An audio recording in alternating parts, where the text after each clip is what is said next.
The winter of 1817 came to North Yorkshire early and without apology, and by the last week of November the moors had turned to pewter, and the sky hung low over the limestone ridges like a ceiling made of cold stone, pressing down upon the land with the patient indifference of a season that knows it has all the time it requires, and has never yet been argued out of anything. Dunmere Hall rose out of that landscape not as a home but as a declaration. Massive and symmetrical and entirely indifferent to the human figures who moved within it, a house of 400 years that wore those years in every frost-darkened face of its ashlar walls, in the creak of its great entrance hall, where the draught moved freely between the flagstones despite every effort of the housemaids, who laid fresh rushes each Monday and removed them each Friday, and began again the following week, with the resigned persistence of people who understand that some battles are not meant to be won, only maintained against further loss. The silence of Dunmere Hall was not the silence of emptiness. It was the silence of something that had once been full, and was now waiting, as old houses do, with a patience that outlasts any individual life contained within it, for the conditions of fullness to return. It was the silence of sealed rooms and unlit lamps and corridors that carried cold from one end to the other with complete impartiality. The oaks along the carriage drive stood bare and black against the sky, their branches combed permanently westward by decades of unimpeded wind off the moors, and the iron lanterns at the gateposts had not been lit to welcome anyone in some considerable time, so that on grey afternoons the drive presented itself as a kind of corridor formed by leafless architecture, leading toward a house that had forgotten, or perhaps had simply decided to forget, what it felt like to expect company. There were 4 chimneys smoking on the afternoon of the 23rd of November, which was fewer than the house possessed. The carriage that turned in at those gateposts carried no crest upon its door, for it had been hired at the posting inn in Knaresborough for the sum of 4 shillings and 6pence, and its single passenger had counted those shillings with the care of a person for whom 4 shillings is not a negligible sum, and had counted them again before paying, not from doubt about the arithmetic, but from the habit of a woman who has learned that small, careful acts are the only reliable defence against larger carelessnesses. Miss Cecily Ashford was 22 years old and had the kind of face that painters sometimes passed over in favour of more immediately obvious subjects, and sometimes returned to afterward for reasons they could not entirely articulate. A dark-haired, pale-complexioned face with steady, dark eyes, and an expression that read, at first acquaintance, as plain reserve, and at longer acquaintance as something considerably more interesting, as something that had been tested and had not broken. Her gown was a wool the colour of ash, worn thin at the elbows and mended at both cuffs with thread that matched well enough not to advertise itself, and her cloak was a dark green that had faded toward grey at the shoulders through some number of Yorkshire winters,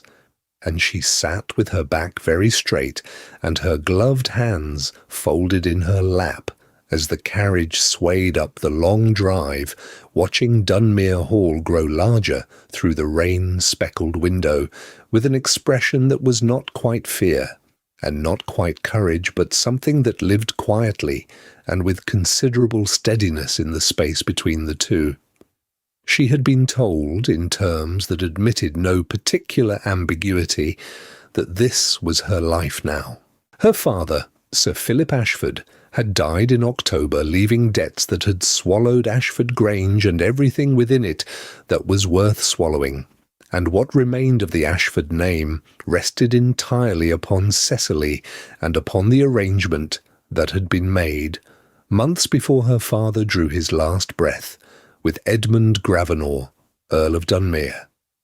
She did not know the full particulars of that arrangement yet, only the outline of it, which was enough to be going on with and more than enough to hold quietly in one's lap in a hired carriage on a cold November afternoon. The carriage stopped. The great door of Dunmere Hall opened before the footman had descended from the box, and for a single moment she saw, framed in the doorway against the shadow of the entrance hall, a figure, tall, broad-shouldered, dressed in dark wool without ornament, before the figure turned and walked back into the darkness of the house, as if the sight of an arriving carriage was something to be withdrawn from rather than gone to meet. The entrance hall, when the door swung fully open, breathed at her,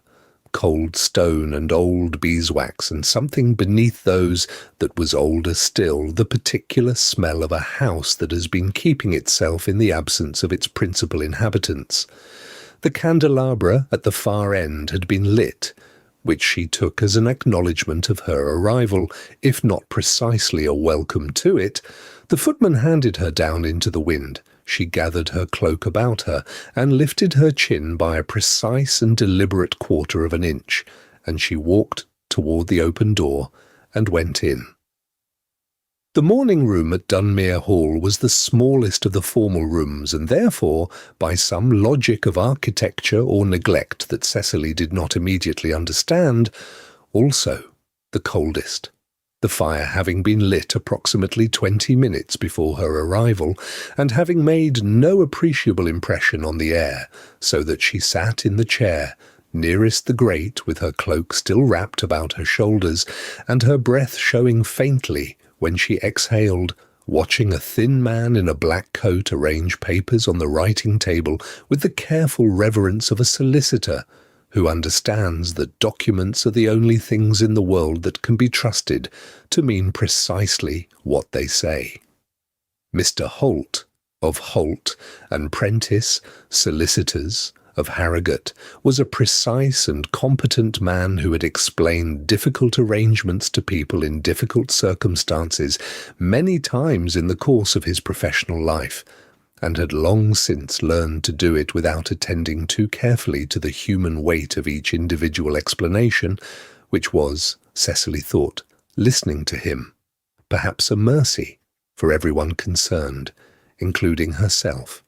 He explained the debt first, £3,800 accumulated across the years 1812 to 1815, representing the principal and accumulated interest of obligations, which he characterized with professional discretion as personal in nature and urgently requiring resolution. He explained the estate of Ashford Grange next, the house, the home farm, the standing timber of approximately 40 acres in the upper wood, the kitchen garden and the walled orchard and all appurtenances thereto, and the fact of its conveyance to Edmund Gravenor, Earl of Dunmere, which had been executed in the preceding March under conditions he did not describe in any particular detail, and he moved through this briskly, and then he mentioned, without pause and without particular emphasis, the figure at which the estate had been valued for the purposes of the transaction. And then he continued immediately to the next clause, which concerned the marriage, as if haste might prevent the figure from fully landing. It landed. Cecily had grown up in that house. She had run its accounts for 2 years before her father's final decline made that no longer possible,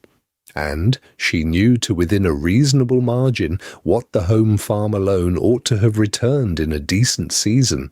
and she understood with the clarity of someone who has been handled carelessly the difference between a valuation conducted by an independent surveyor under ordinary conditions and one arrived at under circumstances of acute financial distress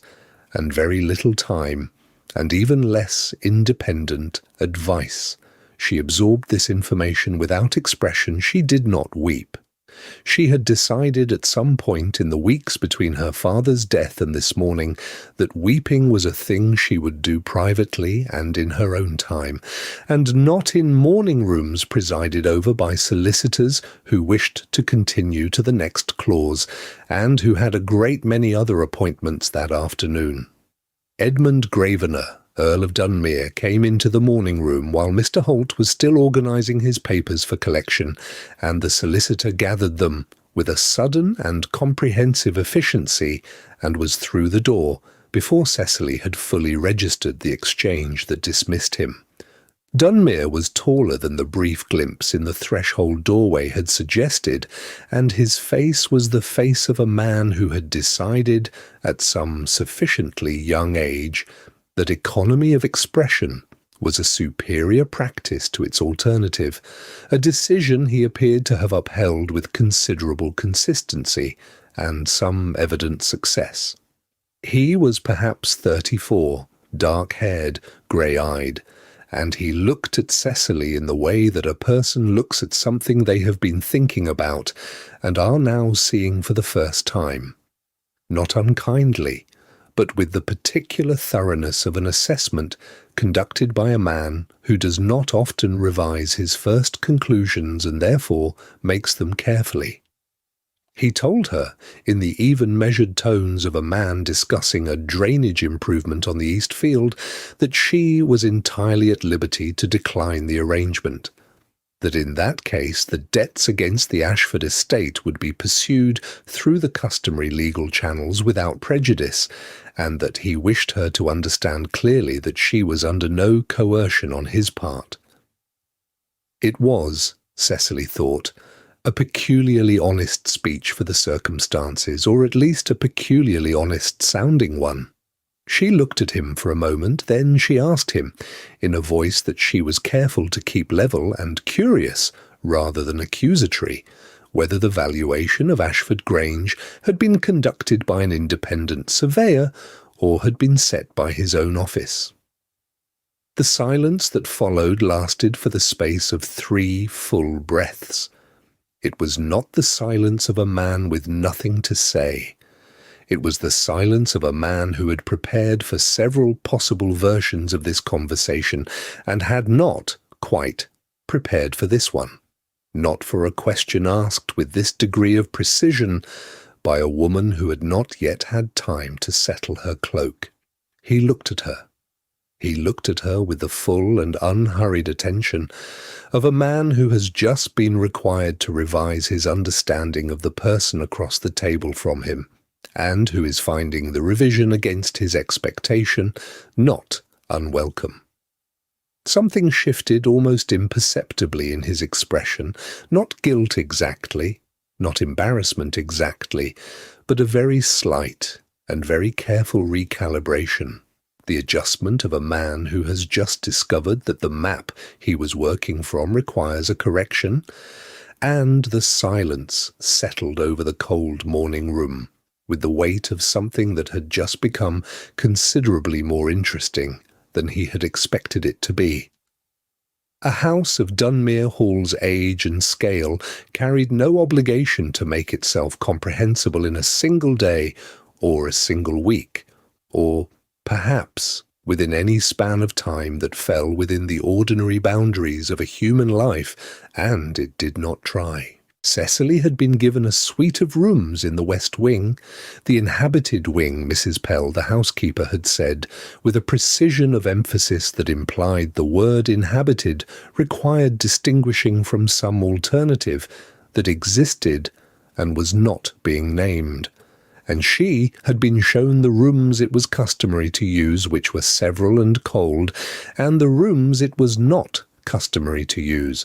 which were a great many more and considerably colder, the distinction between the two categories being communicated less through words than through the angle at which Mrs. Pell walked past certain doors without slowing, and the quality of her silence as she did so. The east wing was never mentioned aloud. Its corridor began at a turning off the main gallery, and its doors, she counted 5 of them on her second day in the house, walking further along the east passage than Mrs. Pell had specifically shown her were shut with a quality of intention that was different from all the other shut doors in Dunmere Hall, which were shut as doors are shut when people have simply gone out of them and will presently return. These doors were shut as though a deliberate and purposeful hand had turned each handle and meaning it to remain turned until someone with a specific and recognized authority turned it back. On her third morning in the house, in the hour before the household stirred and the corridors were still grey with the particular half-light that precedes any winter dawn in the north, Cecily walked the full length of the east wing gallery on the pretext of nothing and rested her hand flat against the panel of the first door and stood there for some time, not attempting to open it, only feeling the cold that came through the wood, the way cold comes through anything that has not known warmth for a sufficient interval, persistent and complete, and deeply settled. She could feel the particular quality of a room that has not changed. Mrs. Pell found her there, which Cecily had almost expected. The housekeeper was a woman of 50, steady and observant, with the particular manner of someone who has been kind for so long that it no longer requires effort or thought, and she explained, in a gentle voice composed with care around several significant pauses, that the east wing rooms had not been in use since the late Countess, that his lordship preferred. Here she paused again, with a pause that contained a great deal, that they remain as they were, for the present. Cecily thanked her and asked no further questions, and she could see that this had surprised Mrs. Pell, who had perhaps anticipated something. Tears, demands, the particular pressures of a young woman newly arrived in a house that was not hers, pressing herself into whatever territory was available. What Cecily did not say to Mrs. Pell was that she understood, with a knowledge that was not theoretical, what it meant to keep a room unchanged against the departure of its last occupant,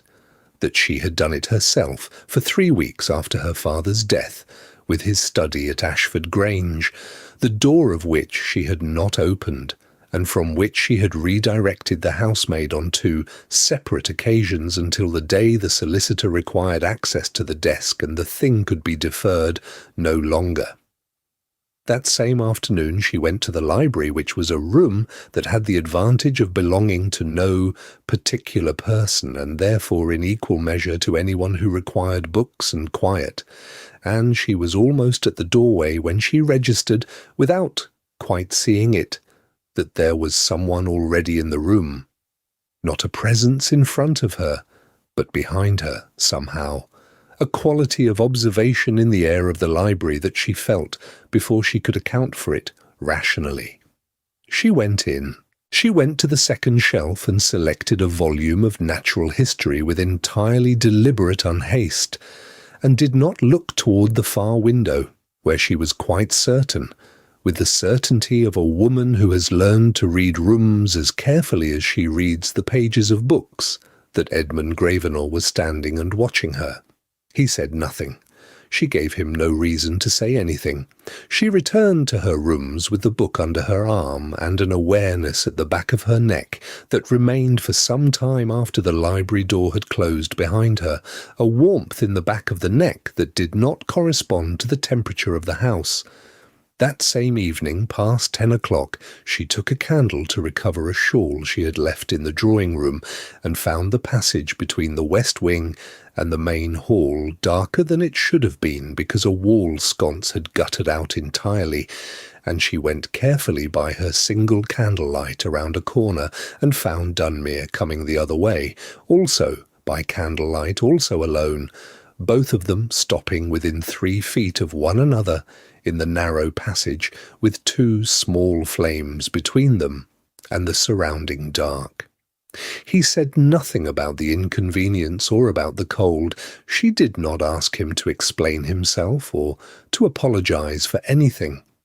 They regarded each other for a moment in which the candles steadied in the perfectly still air, and then he stepped aside against the wall to let her pass, and she went past him,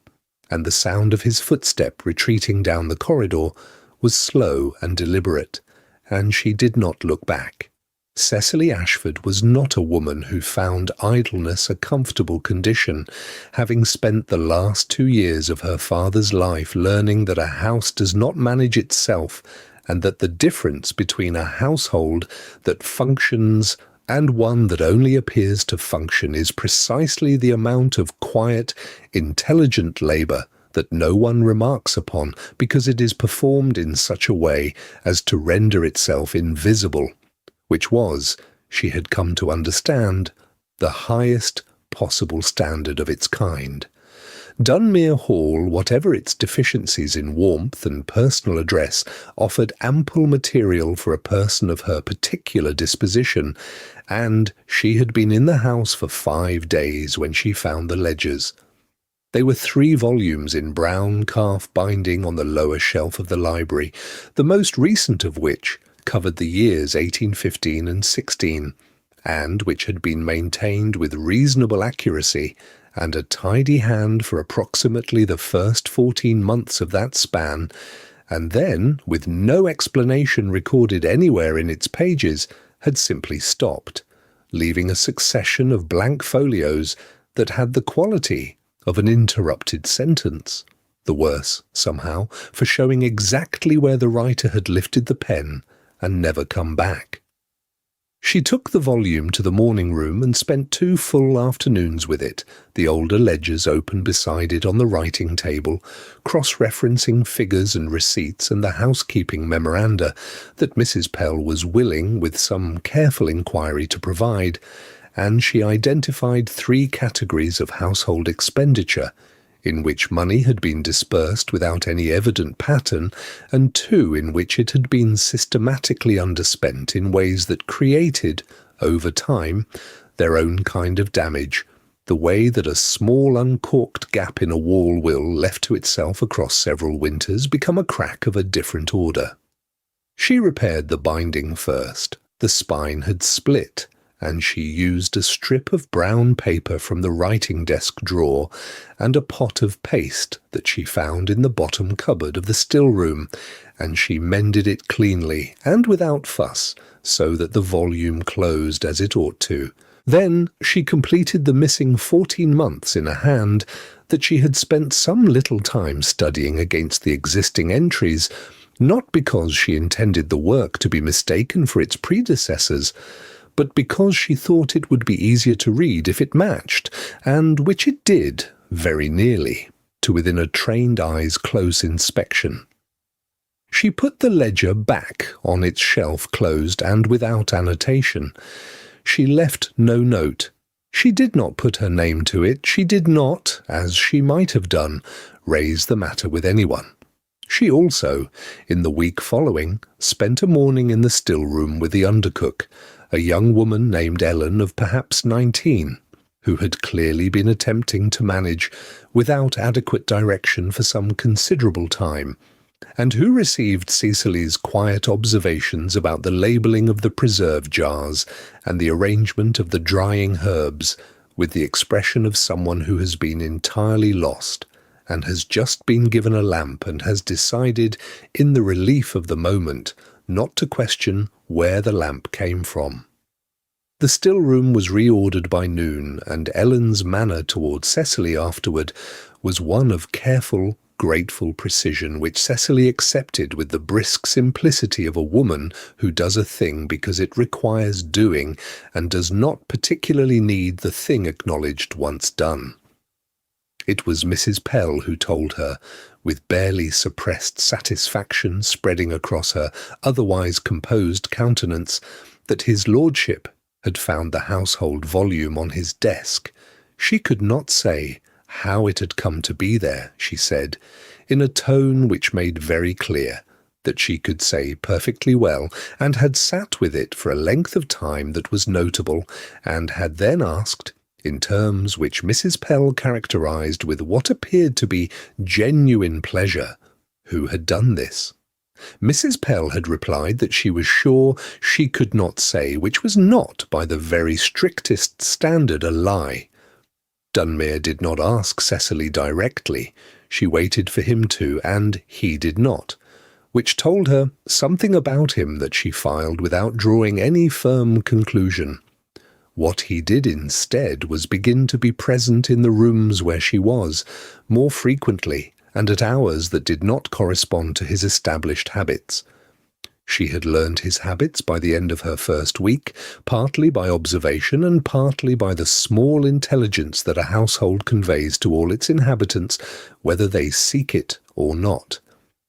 He was in the library more. He was in the entrance hall in the early evening. He appeared at the far end of corridors that she happened to be traversing, and continued past her, with a nod that was not quite indifferent and not quite warm, somewhere in the territory between the two that she was finding increasingly difficult to map. On the evening of the 8th day, she was reading by the last of the afternoon light in the morning room, when she became aware, by some quality of the air rather than any sound she could have named, that the doorway had been occupied for some minutes. She finished her sentence with the composure of a woman who reads because she genuinely wishes to, and not in order to perform anything. Then she looked up and found Dunmere standing with one hand on the doorframe, not quite within the room, watching her in the quiet, attentive way that was, she thought, becoming characteristic of him. Lady Honoria Fitch arrived on the 7th of January in the year 1817 with the settled confidence of a woman who has been beautiful for long enough that beauty has ceased to be a thing she thinks about and has become instead a thing she simply employs, as a carpenter employs a good tool without giving particular thought to the quality of the steel, because it has never yet failed her, and she has no reason to expect that it will now. Her carriage was well appointed, and her footman was exceptionally tall, and she descended the Dunmere Hall entrance steps with the ease of someone for whom this particular step is a familiar one, which Cecily, watching from the upper landing of the main staircase, noted without commentary and filed with the other things she had been noting and filing since her arrival. Lady Honoria was perhaps 28, and golden-haired in the way of women in whom golden hair appears to be an expression of character rather than merely of pigment, and she possessed a manner so consistently agreeable that it took the sustained observation of several days to identify it correctly as a system rather than a temperament. She greeted Cecily at the foot of the stairs with both hands extended and a warmth that was technically precise. A remark about what a lovely thing it was to find Cecily so comfortably settled, delivered in a tone that made settled sound remarkably like a consolation of the second order, and the greeting was performed so well that only someone who had already decided to watch carefully would have noticed that it was being performed at all. That the warmth was a thing produced rather than felt, warm in the way that a painted fire is warm, which is to say, not warm at all, by any measure that matters. She had been a particular friend of the late Countess, it emerged over the first afternoon, and of Dunmere Hall itself in the late Countess's time, and she moved through its rooms with the proprietary ease of someone who considers familiarity a form of inheritance, and inheritance a form of right. At dinner that first evening she spoke to Dunmere across the table about people and events and places that predated Cecily's knowledge of this house by the better part of a decade, drawing out the shared geography of a past to which Cecily had no claim and no access, and Cecily sat at her end of the dinner table and ate her roast with the calm self-possession of a card-player who has learned not to let her face do the work her cards cannot, and she watched Dunmere's face. He was polite to Lady Honoria. He was polite in that controlled and precisely calibrated manner of his to everyone, in a way that could mean warmth or its complete opposite or anything in the considerable range between them. And the difficulty with a man whose politeness is entirely consistent is that it yields nothing as evidence. What Cecily noticed was this. He did not look at Lady Honoria with the quality of attention he had recently begun to direct toward herself. He looked at Honoria as one looks at a familiar painting, adequately, without the need to look again, without curiosity. It was on the third day of Lady Honoria's visit that the phrase prior understanding appeared. She produced it in the drawing-room after afternoon tea, with 4 women present, including Cecily and Miss Sutcliffe, Honoria's particular friend from Harrogate, who had been invited up for the purpose, and she produced it in the manner of someone happening upon a pleasant old memory. Oh, and I should mention, I believe there was at one time between Lord Dunmere and myself a certain understanding. Of course, circumstances intervened. One does not dwell on these things, but I have always had a particular tenderness for this house and for everyone in it. The other women received this information with the careful attentiveness of those who have been given something interesting and intend to treat it accordingly. Cecily received it without expression. She allowed herself to observe privately and without editorial comment that Lady Honoria's slippers were exquisite, but also very slightly too fashionable for a country visit, which was either the vanity of a woman who never adjusts her standard for any occasion, or the controlled anxiety of a woman who is performing a confidence she does not entirely feel, and that anxiety, if that was what it was, struck her as the most interesting fact about Lady Honoria she had yet encountered. That evening, returning through the entrance hall from the dining-room, Cecily passed Dunmere at the foot of the main staircase,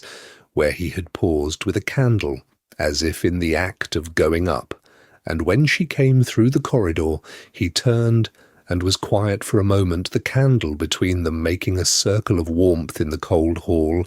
and then he said, in a voice intended for her alone and carrying something within it that she thought was careful, rather than indifferent, that he trusted her first weeks at Dunmere Hall had not been entirely disagreeable. It was almost nothing, and almost something, and she answered it with the precision she would have given any genuine question, telling him that she found the house interesting, and that she thought she was beginning to understand it. He looked at her for a moment that was longer than it needed to be. Then he turned and went on up the stairs, and she stood in the hall for some time after the light from his candle had turned the corner and was gone. There are rooms in great houses that have no particular loyalty to the hours of the day, that belong as fully to the middle of the night as to the bright of the afternoon, and the library at Dunmere Hall was such a room, large enough to absorb firelight and candlelight, without surrendering fully to either, smelling of cold leather and beeswax and the particular dust that accumulates only on books that have been both used and properly cared for, the smell of a library that has been a library for a very long time and intends to continue. Its single, long window faced north over the service courtyard and received no direct afternoon sun, and very little indirect sun in the winter months, which kept the room at a reliable and moderate cold regardless of the season's behaviour elsewhere, and which also meant that no one came there for the pleasure of the view, which meant in turn that one could be reliably alone in it in a way that was not possible in the rooms designed for company and human intercourse. Cecily had come to rely upon this quality of the library. On the night of the 14th of January she went to it past the 11th hour in the certainty of solitude, carrying a candle and a volume of Cowper's letters that she had been reserving as a deliberate pleasure for a quiet evening, and she pushed open the door and found, to her very genuine surprise, that the room was already occupied, that a fire was burning low in the grate, and that Edmund Gravenor was sitting in the chair to the left of it, with an open book on his knee and the unfinished appearance of a man who has not been reading the open book for some time. He did not appear surprised to see her. She had become accustomed to the quality of his silences, and had developed a growing suspicion that very few things surprised him, or that if they did, the surprise was processed in a register too interior to be detected. He gestured, without words, toward the second chair, and Cecily sat, because there was no reasonable objection to sitting in a chair by a fire in a room she habitually used at an hour when no social obligations obtained, and because the chair was warm, which the rest of the house at that hour decidedly was not. He lifted a teapot from where it had been set against the corner of the grate, to preserve what warmth the tea still retained, and poured a cup, and passed it to her, without asking whether she wanted it, with the ease of someone who pours tea for others as a matter of course, and without requiring acknowledgment, and she accepted it with a single brief thanks, and wrapped both hands around the cup, and they sat in a silence that was, she recognized, with something that was not quite surprise, perfectly comfortable. After some time, she could not have said how much time had passed, only that the fire had settled lower and the candles had shortened by perhaps a third. He asked her, in the manner of a man who has been thinking about a question for long enough that it has arrived at the point of requiring an answer, what she had thought of Ashford Grange. Not the transaction, he said with a care of distinction that she felt immediately. The house. She looked at him for a moment, and then she answered. She told him about the morning room in summer, when the light came off the river wharf at the right angle, and lay across the floor for the 2 hours of the afternoon when it could, and about the apple store in October, when the whole of the back passage smelled of russet and pippin, and about a particular stair on the main staircase that creaked on the 4th step going up and the 8th step coming down, so that she had always known precisely where her father was in the house by whether she could hear the 4 creak or the 8 creak, which had been, for most of her life, a kind of comfort. She had not spoken of Ashford Grange to anyone since her father's death. She was somewhat surprised to find herself speaking of it now to him, with the fire low and the cold outside the window, and his attention as complete as she had come to understand it always was when it was directed towards something. He listened with a thoroughness that she associated with people who listen because they are genuinely interested, rather than because they are waiting for their turn. When she finished, he sat quietly for a moment, and then he said, in a careful voice, that he had known it would be a difficult house to leave, which was not nothing, which contained more than it said, which meant, at the very least, that he had thought about it and had thought about her in relation to it before she had arrived at his door, and that whatever he was about to tell her about the circumstances of the transaction had not yet reached the surface, because something, she had learned his silences well enough to distinguish caution from guilt, and this felt like something between them was holding it below. He began to speak. He said that her father had approached him, that the circumstances under which the negotiation had begun were not as they had been characterized, that there was a degree of complexity in the arrangement which he had not yet, and here he stopped. He looked into the fire with the expression of a man who has arrived at the edge of something and has decided, for reasons he is not ready to explain, not to cross it tonight. The candle on the small table between them burned down to its last quarter-inch and went out without drama, and the room was darker, and neither of them moved to light another, and Cecily asked him, into the quiet that the dead candle left, whether he had ever genuinely intended to tell her the truth of it. He did not answer. He stayed. The gathering was Lady Honoria's proposal, and had been presented to Dunmere at breakfast on the Monday, preceding as a natural and generous impulse.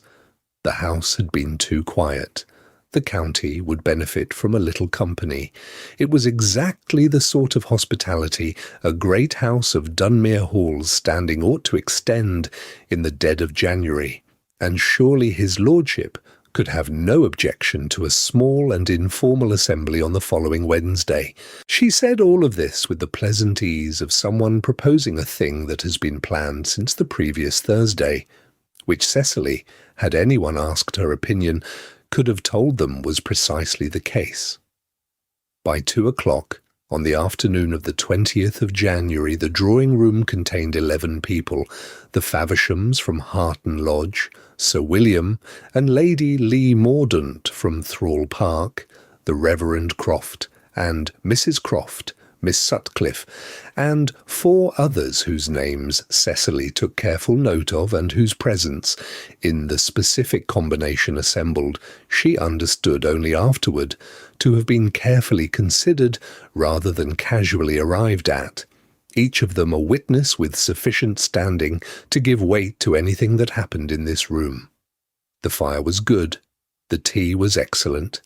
and Lady Honoria was in her fullest and most accomplished form, moving through the company with the ease of a woman who has always known that a room full of people is a room full of instruments,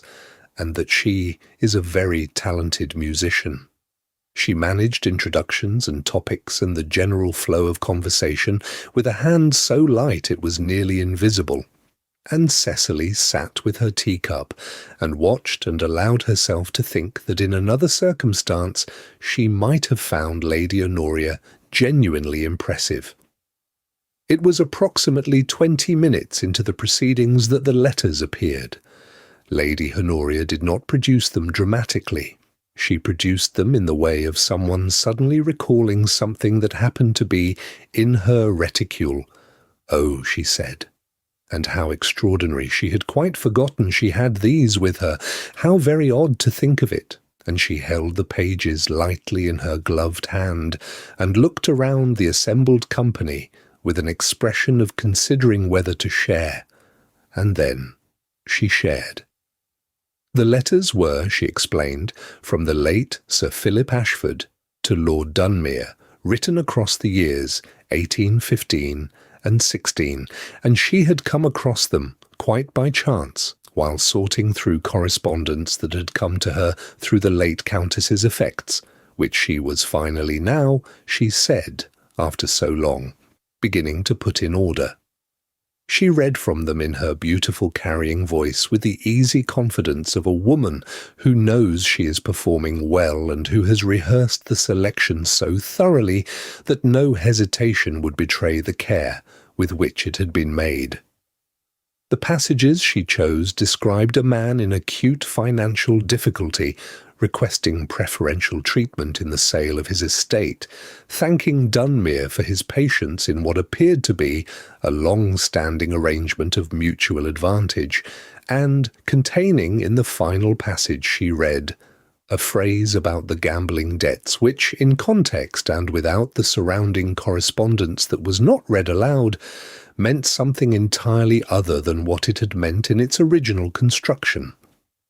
There was a silence in the room after she finished. It was the particular silence of 11 people simultaneously arriving at the same conclusion and simultaneously calculating what to do with it.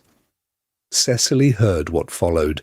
which was not quite laughter. The company was too well-bred for outright laughter, but was close enough to it to carry the same weight, the same small cruelties of the exchanged glance, the quickly suppressed smile, the murmur that does not quite resolve into a word, but makes its meaning entirely plain. She was standing near the mantelpiece on the east side of the room with a cup of tea she had ceased to attend to some time before. She stood very still. She had spent a considerable portion of her 22 years learning to be still in rooms where stillness was the only form of dignity available to her, to stand in the precise centre of herself and not be moved by what was happening at the periphery. And she was still now in a way that was not passive, but deliberate. A stillness with density and intention to it, a stillness that had a quality to it that the room could feel and that could not be looked at without some discomfort. The near laughter softened. It did not stop entirely at once, but it softened, and then it stilled, because there is something in a person who stands without flinching in the centre of a cruelty that turns the cruelty back on itself, that makes the room suddenly uncertain whether it wishes to be the kind of room this is.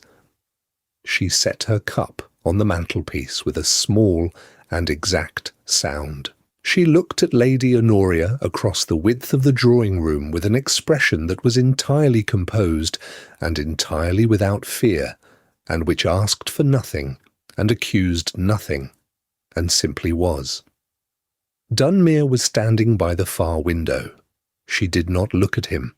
She was aware of him, with the peripheral awareness she had had of him from the first day in this house, a background certainty of his presence in any room. But she did not look, because looking would have meant something she was not ready to mean in this particular room, with these particular people watching. He was gone before 5 o'clock the following morning. Cecily knew because she heard it, the specific percussion of a horse being readied in the stable yard, below her window, the voice of a groom she had not yet learned to identify by name, and then the particular sound of a horse taking the north track at a pace that was not leisurely and in weather, that was, from the quality of the sound it made against the pane, not the weather for riding without some considerable urgency. She went to the window, but the dark and the sleet together made seeing anything beyond the near edge of the stable yard impractical, and after a moment she went back to bed and lay awake in the manner of a woman who has a great deal to think about and has not yet had enough sleep to think about it clearly, which was a state she had been in, she reflected, since approximately the 23rd of November, and which showed no immediate signs of resolving itself into something more restful.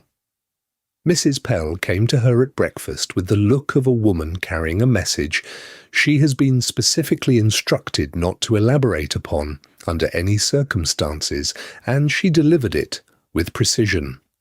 His lordship had ridden out to attend to a matter of business in Harrogate. She expected him back in perhaps 3 days, and she wished to be sure that Cecily had everything she required in the meantime. Cecily thanked her and said she had everything she required, which was true in all the practical senses of the word. She went to the library. She had been going to the library for most of her time at Dunmere Hall in the way that one returns to a particular room not only for what is in it, but for what the room itself does, the quality of thought it permits, the permission it gives for a certain kind of quiet that cannot easily be had in other rooms.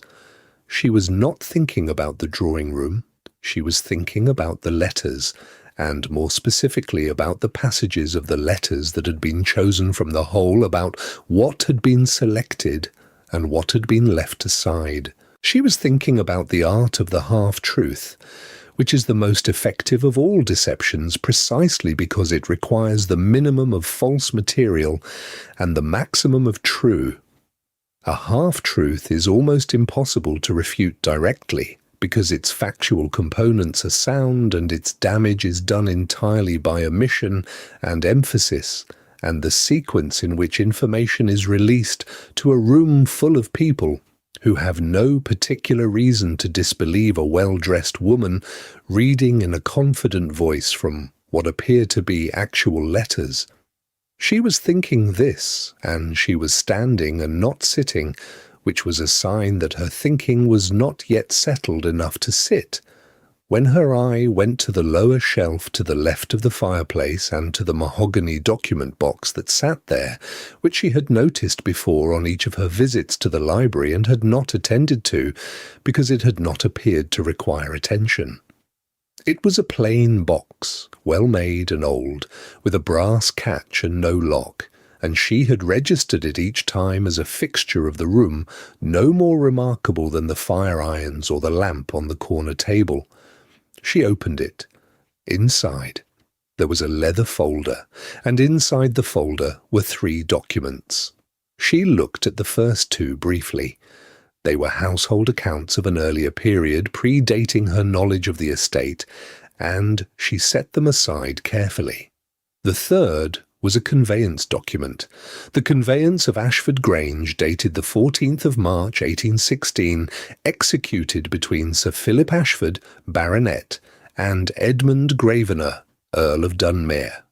She read it standing at the window with her back to the room and the cold pressing in through the glass behind her, and she read it twice through without moving, and she stood with it in her hands for a long time before she was able to arrange what it said into something she could hold all at once. The figure stated in the conveyance was not the figure Mr. Holt had mentioned in the morning room on her first morning at Dunmere Hall. It was a different figure entirely. It was a figure assessed by an independent surveyor, named in the document with his address in Leeds and the date of his survey, at full market value, in the autumn of 1815, and the amount was £3,940, which was more, in fact, than the debt that had necessitated the transaction. And in the final clause, carefully noted and witnessed, was a statement of the cancellation of all outstanding personal obligations of Sir Philip Ashford to any and all parties, settled at the expense of Edmund Gravenor, Earl of Dunmere, to be held in confidence between the parties and not disclosed in any public accounting. She stood at the window with the sleet against the glass and the long silence of the empty house around her,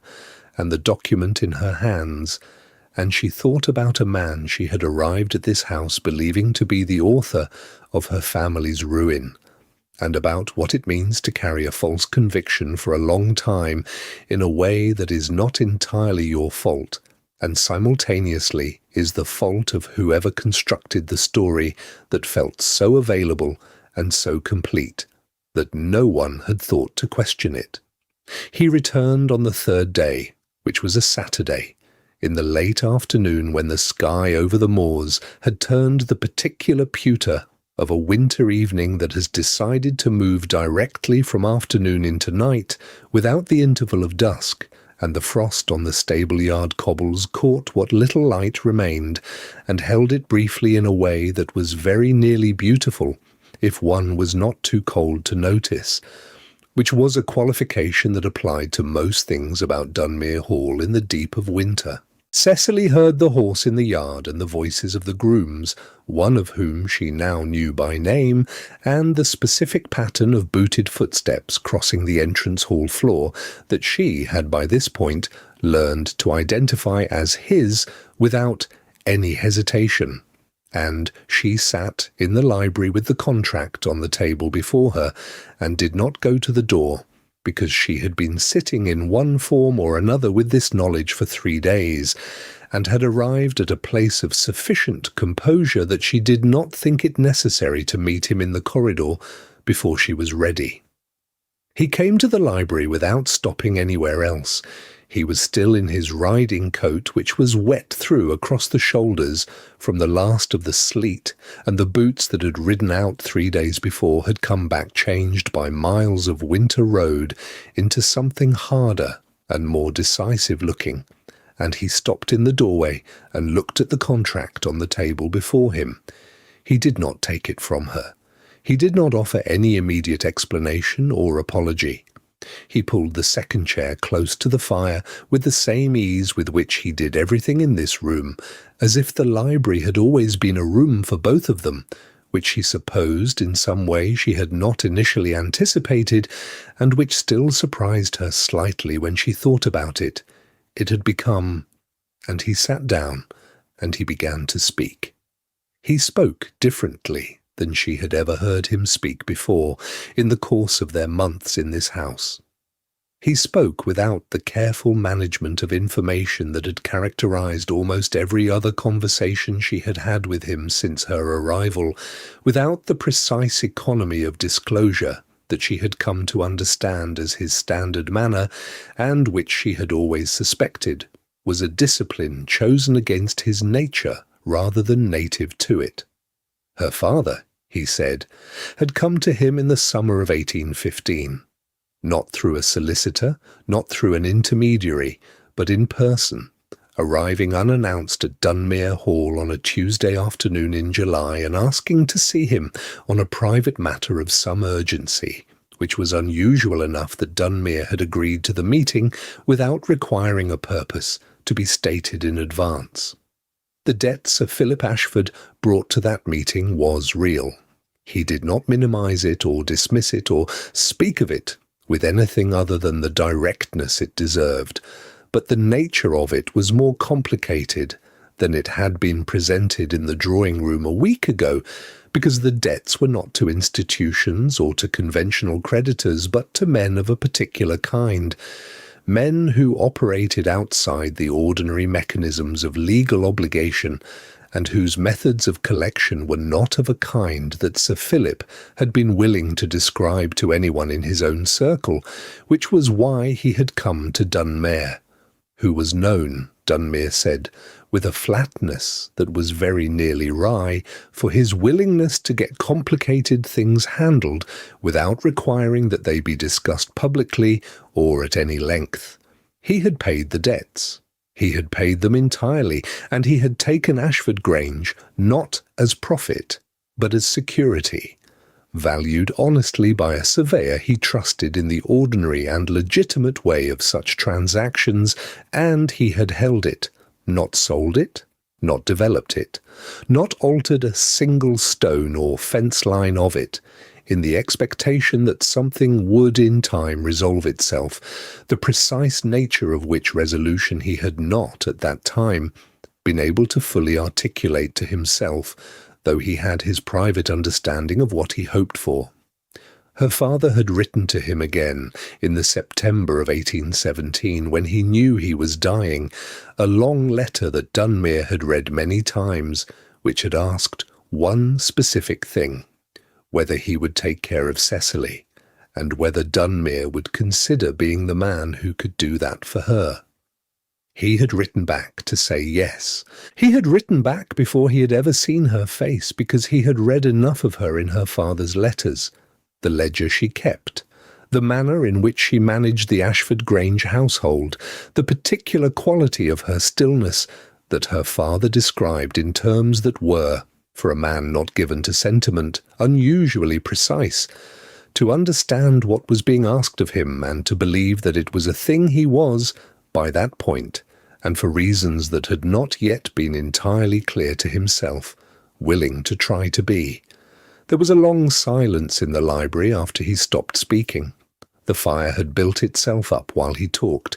and the room was warmer than it had been for many days, and the frost on the north window had begun to loosen at its edges very slightly, where the warmth from the grate was reaching it. Cecily looked at him across the small table with the contract between them and said, because it wanted saying, and because she was a woman who found the courage to say the things that wanted saying, and was it very difficult to decide? He looked at her with the whole steady attentiveness of his look, the look that had characterized him from that first morning in this house, and had not, she realized, been anything other than what she now understood it to be. "No," he said, and his voice was careful with the weight of what he meant by it. "Not after the ledger. Dunmere wrote the invitations himself on the Monday following and sent them by groom that same morning, which was the kind of directness of action that required no particular reflection from a man accustomed to making decisions and executing them without the interval of doubt that afflicted more equivocating natures. The invitations were brief and direct, and were addressed to the Favershams, the Lay Mordants, the Reverend Croft, and 3 other families who had been present in the drawing-room a fortnight prior, and they requested the pleasure of the company of those families at Dunmere Hall at 11 o'clock on the following Wednesday, there being a matter of some importance which he wished to lay before them in person. He told Cecily what he intended at breakfast on the Tuesday morning, placing the information before her across the table, with her tea and his own as though it were a matter between them as natural and ordinary as the weather, which was, she thought, exactly the right way to place it. She said she thought it was better done simply, and he said that was how he intended to do it, and they finished their breakfast in a silence that had, by this point in their acquaintance, the comfortable quality of 2 people who have ceased to require speech in order to be at ease in the same room. Lady Honoria was still in the house. She remained, whether from some private calculus of advantage or from the particular stubbornness of a woman who does not wish to be seen to retreat before she has determined that retreat is the only remaining option, and she was present at the Wednesday gathering in consequence, occupying the chair nearest the window in the drawing-room, with the composed stillness of a woman who has correctly identified that the morning is likely to go against her and has decided that composure is the only available form of dignity. The gathering was smaller than the January assembly, 8 people in all, including Cecily and Dunmere themselves, and it had the atmosphere, from the moment the first guests arrived and looked at one another, of something that was going to be significant, because people who have been present at one important scene and are now recalled by the principal party to the same location in the same room generally understand, without being told, that they have been summoned for a reason and not merely for the pleasure of company. Dunmere stood before them, with the contract on the writing table before him, and explained, in terms that required perhaps 3 minutes to complete, that the document was available for the inspection of anyone who wished to read it, that it recorded a full and independently assessed market valuation by a named lead surveyor, that every obligation arising from Sir Philip Ashford's personal debts had been settled entirely at Dunmere's expense and in confidence at the late Sir Philip's specific request, and that the account which had been presented in this room on the 20th of January was, in its material particulars and its essential meaning, false. He said all of this without raising his voice, without gesturing toward Lady Honoria, without looking at Cecily, and without the faintest trace of performance in his manner, which was the most effective way it could have been said, because a man who states a truth as plainly as he might state the acreage of a field is a man who has no doubt about his truth and no need to make it dramatic. The room received it in the silence that is the only appropriate response to something undeniable. Lady Honoria sat very still for a moment, and then, with the composure of a woman who has always understood that exit is the final available option, and that it is better exercised before it is requested, she said that she thought she would not stay for the midday meal, and she rose and withdrew, and the footman was sent for, and her carriage was ordered, and she descended the front steps of Dunmere Hall at 1:15, with her 3 trunks, and her tall footman, and her exquisite shoes, and the iron gate at the end of the carriage drive swung shut behind her, with the ordinary sound of metal on metal that is none the less, in the right circumstances, entirely final. In the servants' hall, which was positioned below the drawing-room at an angle well suited to receiving the acoustic evidence of events above it, Mrs. Pell was heard, by Ellen the undercook, to exhale at some considerable length, and then to observe, to the middle distance, and to no one in particular, that there was a great deal to be said for things being as they ought to be. She was then cross with herself for having said it, and said so, and Ellen, who had been at Dunmere Hall for 2 years longer than Mrs. Pell gave her credit for observing anything, thought that Mrs. Pell's crossness was the most unnecessary thing she had witnessed in some time, and that someone ought to tell her so. By 3 o'clock, the drawing-room was empty, and the house felt changed in a way that was not dramatic and was none the less unmistakable. The way a room feels after a window has been opened that has been closed for a very long time, the way the air shifts when something that has been held still is at last permitted to move. Cecily stood at the frost-rimed library window and looked at the walled garden below, where the January light lay flat and cold across the gravel paths, and after some time she heard Dunmere's step cross the room behind her, and he came to stand beside her at the window, and they were close enough that she could feel the warmth from his sleeve against her arm, and neither of them moved away, and neither of them found that they had anything that wanted saying just then. And the light went slowly from the sky outside, and the frost on the glass caught the last of it, and held it for a moment before releasing it into the dark. February passed the way that February passes in the north of England when the worst of the season has already done its work and the cold continues, but has lost the particular quality of intention it carries in December and January, a relenting, a slow withdrawal, not quite a concession and not quite a defeat, more like the ending of a long argument after all the important things have been said, and there is nothing left to be argued about. The days lengthened by small and almost imperceptible degrees, not enough to be warm yet, but enough for the quality of the light to change, and by the first week of March the morning room received sunlight before noon, and the library window, which had shown nothing but grey for months, admitted enough light that reading before the fire without a candle was possible again, and the moors beyond the park showed, at their lowest points, where the warmth gathered earliest, the tentative grey-green of things that have been waiting underground for a long time and are arriving at the decision that waiting is no longer necessary. Cecily noticed these things because she was the kind of person who had always noticed the small and incremental movements of the world, the first green at the root, the first thinning of ice on a standing pool, the way a house sounds different when it has stopped being cold, the small adjustments of a place beginning to lean towards something other than what it has been.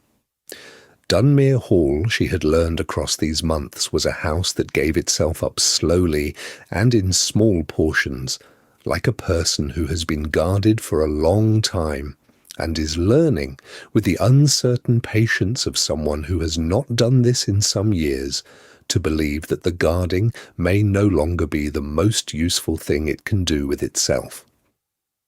She was at the breakfast table on the second Tuesday of March, with the morning light coming clean through the windows for the first time since her arrival, when Dunmere came in and sat down and put something on the cloth beside her cup without comment.